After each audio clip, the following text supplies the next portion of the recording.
गुजरात में जो सीमांकन है, हाँ, गुजरात में जो सीमांकन है उससे देखते हुए क्या लगता है कि मीम जीत पाएगी? बिल्कुल जीत पाएंगे इंशाल्लाह। जो कॉरपोरेटर से हमारे यहाँ पर कामयाब हुए, हम मेहनत करेंगे, संगठन को मजबूत करेंगे, अच्छे कैंडिडेट्स हमारे पास आएंगे, हैं भी अभी, उन सबको लेकर आगे जाएंगे।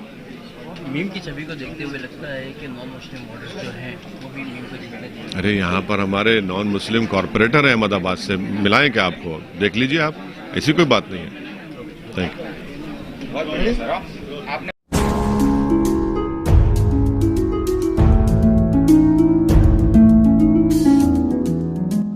बताइए कि आप अतीक अहमद को मिलने की कोशिश कर रहे हैं, लेकिन क्या लगता है कि अतीक अहमद आपकी पार्टी में जुड़ने से उत्तर प्रदेश के मुसलमानों में कैसा मैसेज जाएगा, क्योंकि एक बहुत बड़ा गैंगस्टर है वो?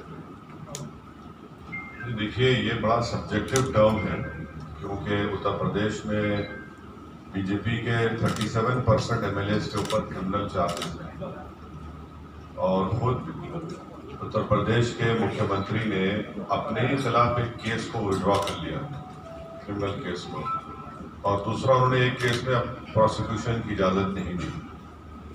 तीसरा ये है कि बीजेपी के पास मध्य प्रदेश से उनके एक सांसद हैं जिनका नाम आपको याद होगा, प्रज्ञा ठाकुर है, जिन्होंने गोडसे की तारीफ की और हेमंत करकरे को श्राप दिया था, बदुआ दी थी।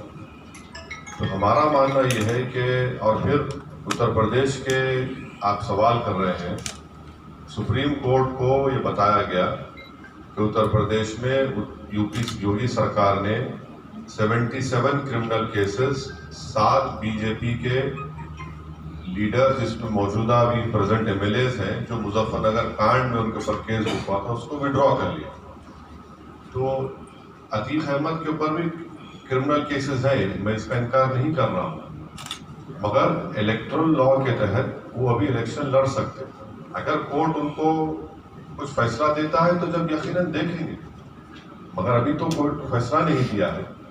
और जिस तरह दूसरों पर भी क्रिमिनल केसेस है, इन पर भी क्रिमिनल केसेस है, इनोसेंट अंटिल प्रूवन गिल्टी। मगर होता क्या है कि अगर किसी का नाम अतीक हो गया या मुख्तार हो गया तो गिल्टी अंटिल प्रूवन इनोसेंट का मामला हो जाता है। ये फर्क है। ईडी आजम खान, मुख्तार अंसारी और अतीक अहमद की इंक्वायरी करने वाली, उन्हीं की पूछताछ करने वाली है, क्या कहना चाहते हैं? नहीं, वो लोग फेस करेंगे, मुझे यकीन है कि ये तमाम लोग जिम्मेदार लोग हैं और फेस करेंगे, फेस करते आ रहे हैं इतने साल से, तो ये भी फेस करेंगे। एक और सवाल, केरला म्युनिसिपल पोल्स के अंदर एसडीपीआई और लेफ्ट का अलायंस हुआ है, क्या कहना चाहते हैं? नहीं, हम अहमदाबाद में तो हमारा किसी से अलायंस नहीं हुआ है। केरला की बात करें। नहीं, मैं क्या बोलूँ उसके बारे में, इनको क्या करना है उसमें। सर, आगे क्या प्लानिंग है 2022 इलेक्शन के लिए गुजरात में? पहली बार असेंबली इलेक्शन हमारे प्रेसिडेंट साबिर भाई हैं, सिटी प्रेसिडेंट यहाँ बैठे हैं और पूरे हमारे जिम्मेदार कॉर्पोरेटर्स भी हैं। तो सबसे पहले तो हम यहाँ पर आकर अपने जो हमारे कॉर्पोरेटर्स हैं उनसे मुलाकात करके उनका शुक्रिया अदा करेंगे। और अभी इंटरदिल साहब ने अपने ओपनिंग रिमार्क्स में ये बताया कि हम लोग आने वाले आज से 12-13 महीने के बाद जो विधानसभा के चुनाव होंगे गुजरात में, उसमें हमारी पार्टी हिस्सा लेगी और कितने सीट पर लड़ेगी ये साबिर भाई तय करेंगे, मगर हम पूरी ताकत के साथ मुकाबला करेंगे। हमारा बहुत से असेंबली सीट्स को साबिर भाई ने आइडेंटिफाई भी किया और वहाँ पर हम अपने संगठन को मजबूत कर रहे हैं। और आज हम सुबह में थोड़ी देर के लिए 2 दरियापुर विधानसभा के 2 मुकामात पर जाकर वहाँ के जिम्मेदार लोगों से मुलाकात भी किए। तो ये तैयारी चल रही है। वैसे अभी जो गुजरात असेंबली आने वाली है, आपने कोई एक फिगर फिक्स किया है कि 25 सीट, 50 सीट या 182 सीट पे लड़ेगी आपकी पार्टी? ये अभी तो मैं अभी मैडम के सवाल के जवाब में कहा कि कितने विधानसभा की सीट पर लड़ेंगे, इसका फैसला हमारे गुजरात यूनिट के सदर साबिर भाई और हमारे जिम्मेदार करेंगे और जब वो हो जाएगा तो आपको बताएंगे। मत विधानसभा बड़ी ताकत के साथ लड़ेंगे जरूर। क्या हिंदू बहुल इलाकों में भी इस बार उम्मीदवार खड़े करेंगे? जरूर क्यों नहीं खड़ा करेंगे भाई। वोट आपको सबका लेना है ना, क्यों नहीं लेना? वोट आपको, हर वोटर का वोट हासिल करना है आपको, यकीनन खड़ा करेंगे। और महाराष्ट्र में हम इलेक्शन लड़े, झारखंड में लड़े, बिहार में लड़े, तेलंगाना में लड़ते हैं, कर्नाटक में लड़ते हैं, अब यूपी में लड़ेंगे दूसरी मरतबा। तो यकीनन सब समाज के लोग हमसे वाबस्ता हैं, उनको टिकट देंगे, उनके लिए हम मेहनत करेंगे, कोशिश करेंगे। ये कहा जा रहा है कि वोट पोलराइजेशन के लिए आप लोग आए हैं और खासतौर से सिर्फ 3 एमएलए हैं गुजरात में मुस्लिम, अब वो भी नहीं बचेंगे अगर आप लोग ये 3 क्यों बचे खाली? 3 तो नहीं बचना चाहिए था ना, 3 को कम से कम 10 होना था, 11 होना था। ये बात का जवाब नहीं देते। 1984 से गुजरात में कोई मुस्लिम एमपी नहीं कामयाब हुआ। इसका जिम्मेदार कौन है फिर? तो ये तो खैर इनका ये पुरानी आदत है कि बस वो बोलते ना, कहावत क्या है कि नाच ना जाने तो आंगन टेढ़ा। तो ये हर जगह जहां मैं जाता हूं तो इनको लगता है मुस्लिम वोट। कभी ये तो बता दो कि भाई तुम हार क्यों रहे हो गुजरात में? तुम मुस्लिम वोट की वजह से हार रहे हो या नॉन मुस्लिम वोट की वजह से हार रहे हो? तुम्हारा एक भी सांसद नहीं जीता 2019 के पार्लियामेंट इलेक्शन में, और फिर आपको ये बात बोलने का हक कैसे हासिल है? तो ये चलता है, ये लोग बोलते रहते हैं ऐसे। दरियापुर विधानसभा के विधायक यासुद्दीन ने एक दिन पहले आप अतीक अहमद से मिलने जा रहे हैं तो न्यूज़पेपर में छपवा दिया कि ये बीजेपी की बी टीम है, उसके बारे में क्या कहेंगे? नहीं, अभी तो हम ए टीम हो चुके हैं, थोड़ा डेवलपमेंट हुआ है तो ए टीम हो चुके हैं। और इनके लीडर जिनका नाम राहुल गांधी है, वो अपनी आबाई सीट अमेठी में हार गए। कैसा हारे? अगर इनको थोड़ा समझ है तो बता दें क्यों हारे। वहां तो हमारा कैंडिडेट नहीं था। इतनी बड़ी सीट अपने पूर्वजों की हार गए और वायनाड से जीतते हैं वहां पे, इसलिए कि वहां पर 35% के करीब माइनॉरिटी वोटर था, तो वहां जीत जाते हैं। तो अब ये इनको कैसा है ना कि हमको देखते कि उनको टीम याद आती है, इनको बी टीम, कभी ए टीम, कभी वोट बंटवा। तो खैर कोई बात नहीं, हमको इससे परवाह नहीं करती। जनता देख रही है, आवाम देख रही है और इसका फैसला करेगी। 2022 में आप कितने सीट पे गुजरात में इलेक्शन लड़ेंगे? अभी में जो सवाल आप लोग कर चुके हो, दोबारा आप करने से आपका वक्त खराब होगा। इसका फैसला साबिर भाई करेंगे, हमारे गुजरात के यूनिट के जिम्मेदारान करेंगे और आपको बताएंगे। ओवैसी साहब, एक आरोप ये लगता है कि जहां पर ओवैसी जाते हैं वहां पर बीजेपी को कम्युनलिज्म की राजनीति करने में आसानी हो जाती है।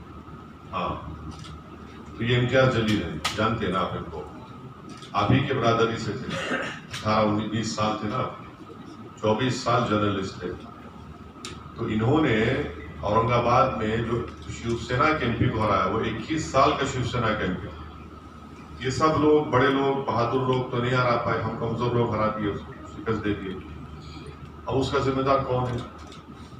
दूसरी बात यह है कि 2019 के पार्लियामेंट के चुनाव में हम लोग सिर्फ 3 पार्लियामेंट की सीट पर लड़े। मैं हैदराबाद के अवाम का शुक्रिया अदा करता हूँ कि हमने बीजेपी को हराया।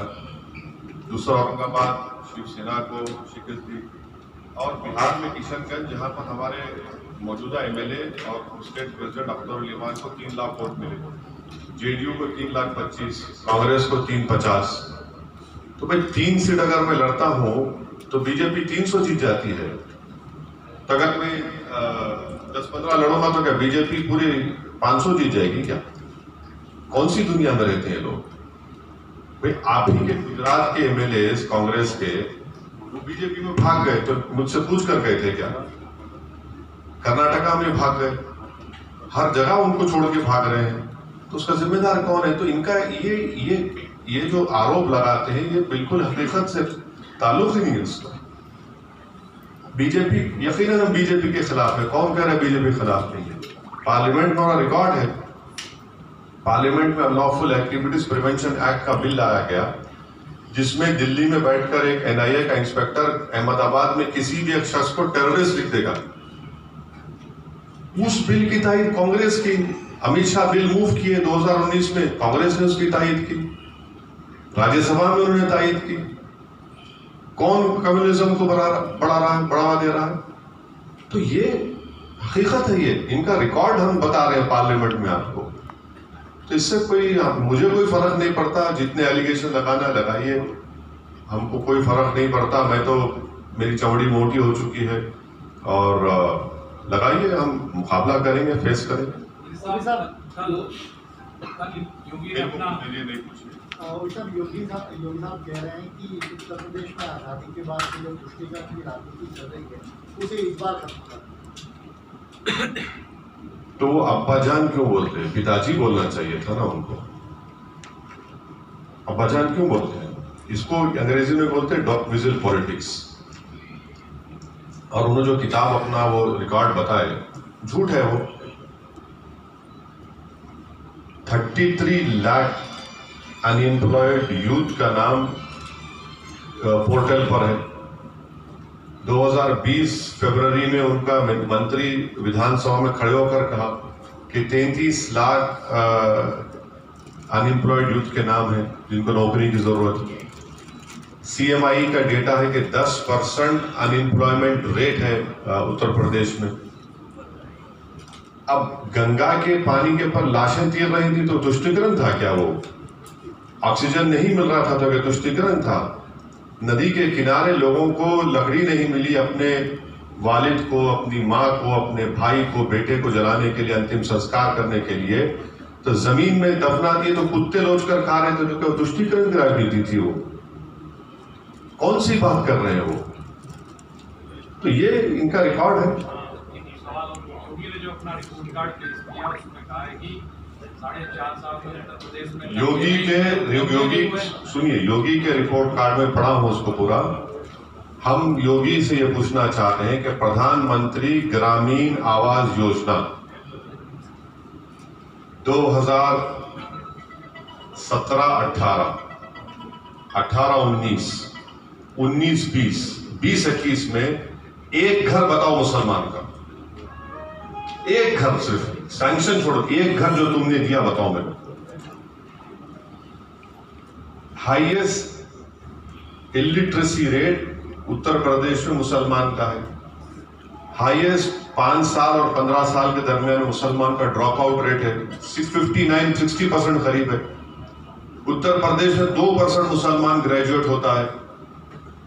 क्या बात कर रहे हैं? और उत्तर प्रदेश का जो इतना डेवलपमेंट का रिकॉर्ड जो बता रहे हैं ना, आपको मालूम 4 लाख बच्चे पूरे भारत में, ये हमारे women and child welfare ministry मोहतरमा स्मृति ईरानी साहिबा ने जवाब दिया, 9 लाख है। 4 लाख उत्तर प्रदेश में एक्यूट मेल नरिश चिल्ड्रन है, 4 लाख। कौन सा रिकॉर्ड है ये? कौन सा रिकॉर्ड है बताइए आप? ये तो गवर्नमेंट का डेटा है। जितने करीब 1400 डॉक्टर्स के वैकेंसीज हैं, पार्लियामेंट में जवाब दिया गया 2019 में इन PSCs में। तो ये इनका रिकॉर्ड कह रहे हैं कि 4.5 साल में कोई दंगा नहीं हुआ उत्तर प्रदेश। झूठ। NCRB का डेटा है, 1000 से ज्यादा कम्युनल इंसिडेंट्स हुए। एग्जैक्ट नंबर मुझे नहीं मालूम, NCRB का डेटा कह रहा हूं, देख लो आप, 2019 NCRB का डेटा। बाबा ये समझते हैं कि हम लोग सब थम्स अप हैं, हम पढ़ते हैं थोड़ा बहुत, उतना नहीं, उनकी तरह काबिल नहीं है, मगर थोड़ा थोड़ा पढ़ते हैं हम लोग। सर, हाल ही में गुजरात के CM ने इस्तीफा दिया। अभी 1-on-1 करना है तो सोच लीजिए, फिर देर ना हो जाए। हाँ, पूछ लीजिए। इस्तीफा दिया, विजय रूपाणी ने दूसरे CM बन गए अचानक से। और मेरे को अमित शाह साहब से पूछना है कि क्या वो झूठ कहा था उन्होंने कि विजय रूपाणी ने कोविड में अच्छा काम किया था? फिर यहाँ पर आप ही के कोई जर्नलिस्ट ने लिखा तो उसको 120B लगा दिया गया उसके ऊपर। अमित शाह साहब को जवाब देना है कि जब आप तो उसको सर्टिफिकेट दे दिए थे रूपाणी साहब को कि बहुत गैर मामूली काम किया, फिर क्यों हटाया उसको? अच्छा, हटाने के बाद जो बीजेपी की तरफ से सेलेक्टिव लीक किया गया कि रूपाणी को हटाने का मकसद ये था कि वो कोविड में काम नहीं करे, तो फिर सच कौन बोल रहे हैं, झूठ कौन बोल रहा है? उनकी पार्टी का डिसीजन है, वो किसी को उठाते किसी को बिठाते, उनका काम है। बट जब होम मिनिस्टर और अमित शाह तो गुजरात के बहुत बड़े नेता हैं, उनका अहमदाबाद के उनका यहाँ के सांसद भी हैं, तो उनको जो वो खुद सर्टिफिकेट दिए उसको उनको हटा दिए, तो नहीं मालूम क्या क्या चक्कर है।